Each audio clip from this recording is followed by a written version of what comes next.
Now let us try and understand what are the types of automated controls that can be implemented in an ERP. So if you see, there are basically 5 types of automated controls. First one is inherent control, second embedded calculations, third configurable controls, fourth access or security controls, and fifth is automated account postings. We will try to see by example and understand by examples what these various types of controls are. Now let us look at the first one, inherent controls. Inherent controls.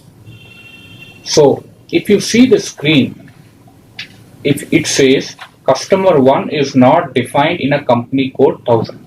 So what does it mean?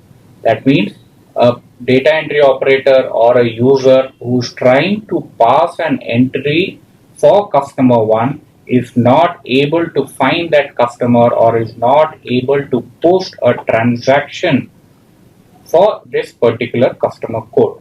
Why? Because this customer code has not been defined in the ERP at all. So this is an example of an inherent control. Now let us look at another example of an inherent control. How many times any of you would have faced a situation wherein you would have passed a debit amount or an amount for a debit which is different for an amount which is a credit. For example, the debit amount is different, the credit amount is different, and you're trying to post an entry. In such a scenario, the system will not allow you to pass the entry saying that debit does not match with credit. Another example could be validation checks. Let's give a common example which you and me or any other person will face when we are trying to do this particular transaction in an application.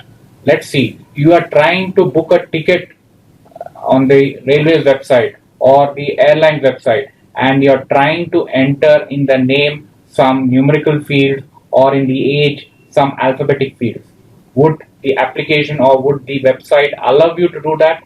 No. It will say the value entered is not matching with what the value supposed to be entered. That means in an age field, you are supposed to enter only numbers.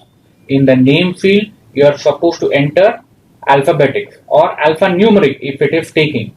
So these are some of the inherent controls that can be put in place by an ERP or is implemented by an ERP. These inherent controls come with the ERP themselves, and when you are trying to audit the application, you will just see whether such controls are in place or not. Let us take another example of an inherent control. You have already entered transactions for a particular invoice. So in the invoice field, you have entered INV1. Let's take. Now, say a day later or even 1 hour later, you are trying to enter the same transaction again in the ERP. So in the invoice field, you enter INV1 again. The system may not allow you to do so. This is a example of an inherent control. That means there is a duplicate check implemented by the ERP, wherein if it finds that there is already a value called INV1 in that field and the transaction has been processed in the ERP, it will not take another transaction with a value INV1 in that field. So this sort of inherent control will prevent, say, let's take a common example of duplicate processing of invoices. So if you are trying to process an invoice twice, this check is good enough for you to understand whether such a control is in place or not. So this is one example of automated controls, that is inherent controls. Now let us see a second type of automated control. Second type can be embedded calculations. Now, what are embedded calculations? These are calculations that are done or processed by the application themselves once you have entered certain fields. So this goes hand in hand with another control called configurable controls. So we'll first understand what are embedded calculations, and then we will try to understand what are configurable controls. So let us look at embedded calculation. Let us again take an example for our understanding. See the screen. What does the screen show? It shows the depreciation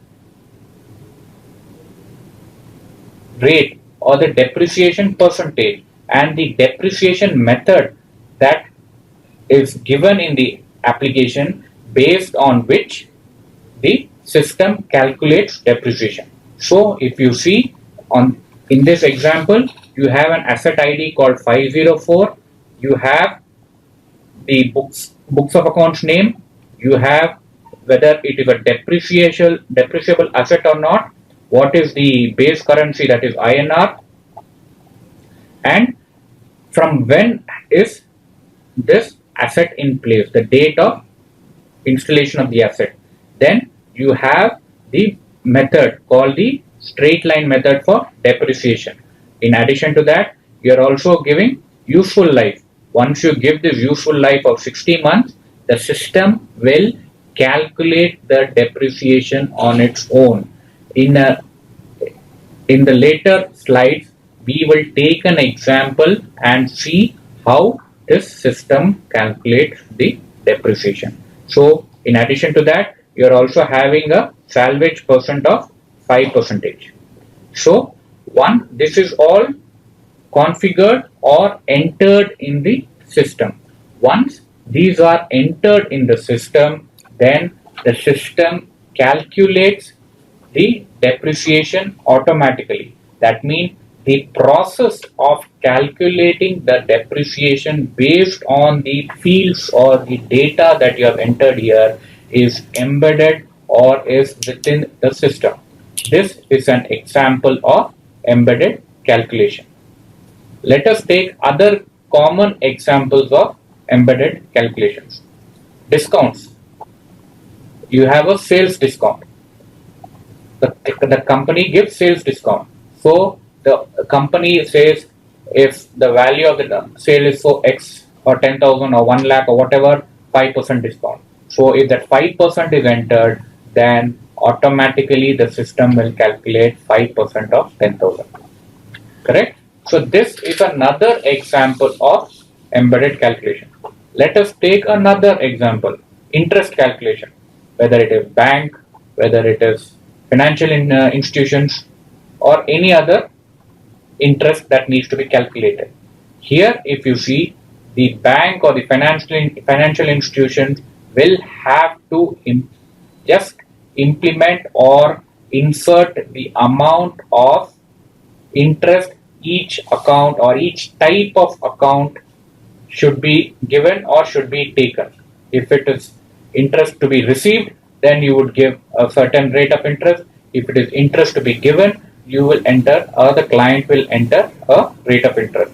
And based on that, the system is calculating the interest accordingly. This is an example of an embedded calculation. Another common example with GST implemented, suppose you go to a hotel or you go to a restaurant and now you are able to see in the bill itself, you are getting the amount, you are getting the SGST and you are getting the CGST part, and then you are getting a total bill. So how is this SGST or CGST calculated?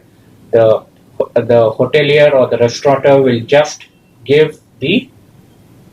insert the percentage there, GST percentage there, and the system will automatically calculate. This calculation is called an embedded calculation. Now let us look at another type of automated control, that is configurable controls. When I explained about embedded calculations, I said that embedded calculations will go hand in hand with configurable controls.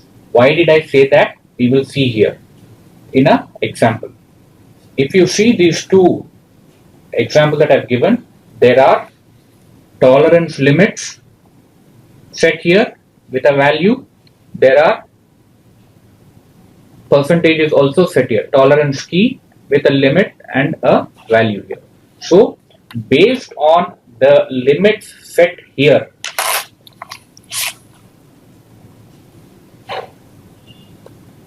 the system will calculate the tolerance. So this is an example of a configurable control. To take the same example that I took for embedded calculations, you can set up depreciation percentages, you can set up interest percentages, you can set up GST rates here in the configurable controls. Once you set, depending on the type of assets here or the type of product that the bank or the financial institution is giving, or the type of industry, etc., that your client is in. Based on the config controls or the percentages configured in this sort of a screen in your client application, once these are configured, then the system will automatically calculate based on the amounts or the figures entered here. So this is a example of configurable controls, and they go together with embedded calculations. Another example of an embedded calculation are a three-way match, wherein you have your PO, you have your GRN, and you have your invoice. And fields in these, for example, purchase order and GRN should have the same purchase order number, and GRN and invoice might have the same invoice number, etc. So these are based on common fields that are appearing in these three documents.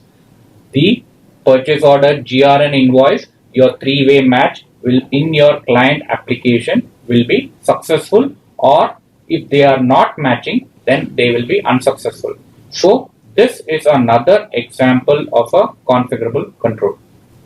Another example of a configurable control is setting up hierarchies. For example, purchase order raised by a purchase executive goes automatically to the purchase manager.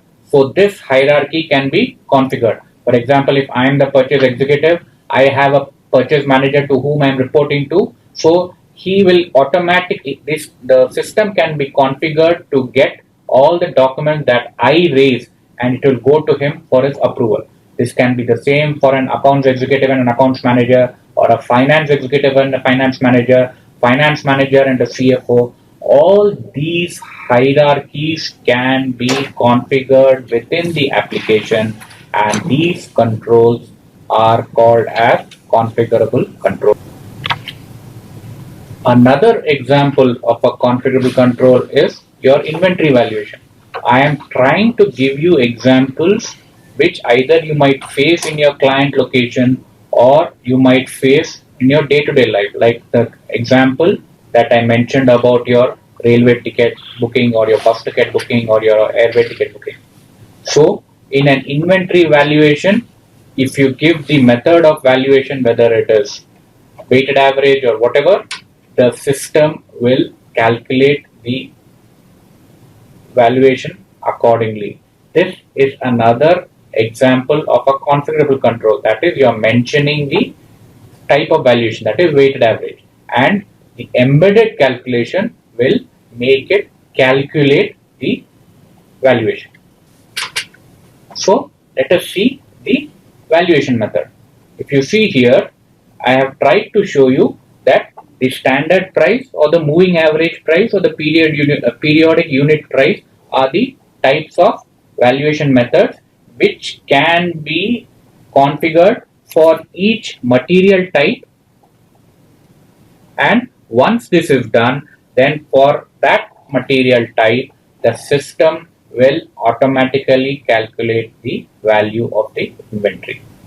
The next type of automated controls are Automated account posting.